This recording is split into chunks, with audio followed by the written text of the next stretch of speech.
Hello. Imagine walking into a classroom, a language classroom, where the teacher barely speaks. There's no textbook, there's no translation, and there's no long explanations. Instead, the teacher silently places a colored rod on the table and waits. You, the student, are expected to observe, infer, experiment, and eventually speak. Welcome to the silent way.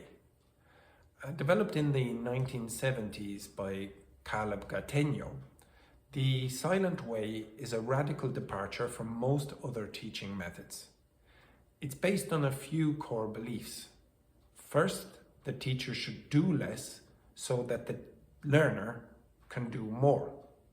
Second, learning belongs to the learner, not the teacher. And third, we learn best when we discover the language ourselves, not when it's explained to us.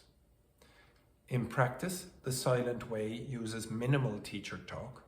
Instead of correcting mistakes directly, the teacher uses gestures, facial expressions, or physical objects like Cuisenaire rods, those colored rods that I referred to earlier, and sound color charts to guide learners toward self-correction.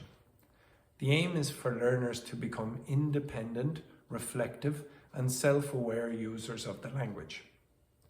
Pronunciation is key in this method, and it's often introduced using the sound color charts that I alluded to.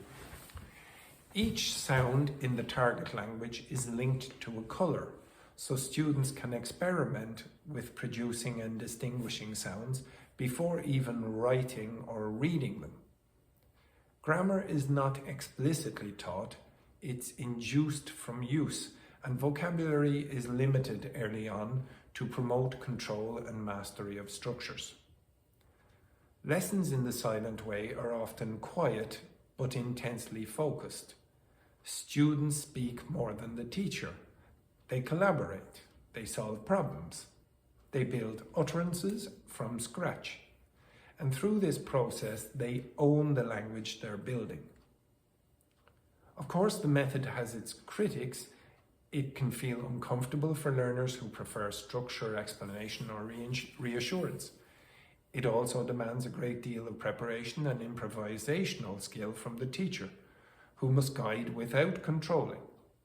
And because there's little immediate fluency, progress can seem slow. But the silent way still resonates today, especially in contexts where learner autonomy, pronunciation, and deep cognitive engagement are valued. It reminds us that teaching isn't always about talking, and that sometimes the less we say, the more our students learn. Thank you.